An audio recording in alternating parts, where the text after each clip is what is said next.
శ్రీ గురుభ్యో నమ. శ్రీమతే రామానుజాయ నమ.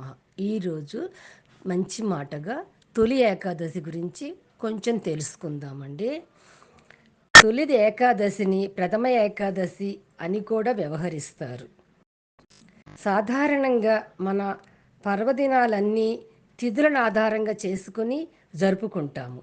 తిథులు అనగానే పంచాంగం గుర్తుకు రావాలి.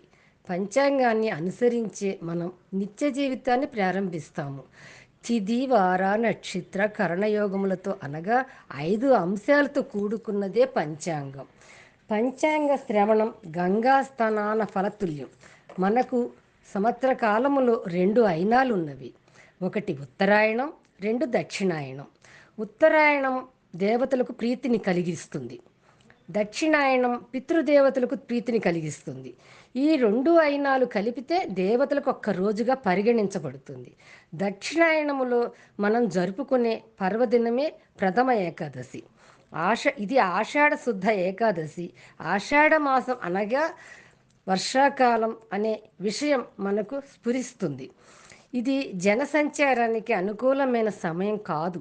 నిత్యం ఆధ్యాత్మిక ప్రచారములో నిమగ్నమైన మన పీఠాధిపతులు భాగవతోత్తములు చాతుర్మాస్య దీక్ష అనే పేరుతో 4 నెలల కాలం అంటే ఆషాఢ శుద్ధ ఏకాదశి మొదలు కార్తీక శుద్ధ ఏకాదశి వరకు ఏదో ఒక పుణ్యక్షేత్రంలో తాత్కాలిక నివాసం ఏర్పరచుకుంటారు. దీనిలో మొదటిది సేన ఏకాదశి అని, రెండవది ఉత్తాన ఏకాదశి అని వ్యవహరిస్తారు. దీనికి మూలం పురాణాలలో ఒక గాథ కలదు. శ్రీ మహావిష్ణువు ఆషాఢ శుద్ధ ఏకాదశి నాడు యోగ నిద్రకు ఉపక్రమించి కార్తీక శుద్ధ ఏకాదశి వరకు భూతలంపైకి లోక కళ్యాణార్థం వచ్చి భక్తులను అనుగ్రహిస్తాడని ప్రతీతి. ఆషాఢం అనగానే సముద్ర స్నానం, ఏకాదశి అనగానే అరుణపారాయణం, విష్ణుపారాయణం ఆచరణ యోగ్యమైనవి. ఉపవాసం అనగా దైవచింతనతో గడుపుట. నిరాహారం అన్నది భౌతికాంశం. అది శరీరము సహకరించిన మేరకే చేయవలెను. జీర్ణాశయం అనేది ఒక యంత్రం. ఏ యంత్రమైనా నిర్విరామంగా పని చేస్తే త్వరలో మరమ్మత్తుకు గురవుతుంది.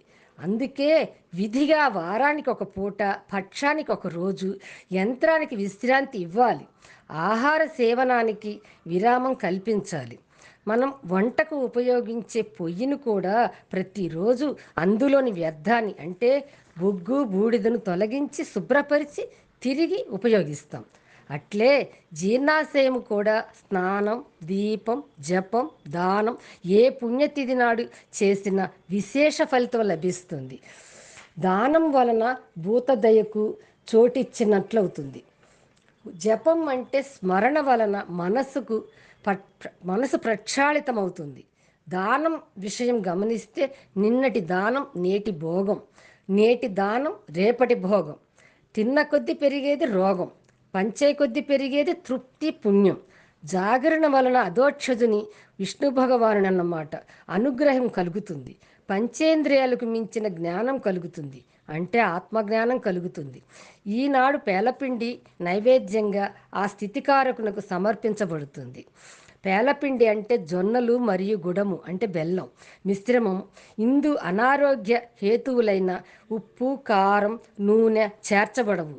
సులభంగా జీర్ణం కాగలవు. అయితే ఈగల బారి నుండి భద్రపరుచుకోవాలి. భగవన్నామ స్మరణ చేసుకునే అవకాశం ప్రాణులలో మానవులకే సాధ్యం. స్మరించండి, తరించండి. లోకా సమస్త సుఖినో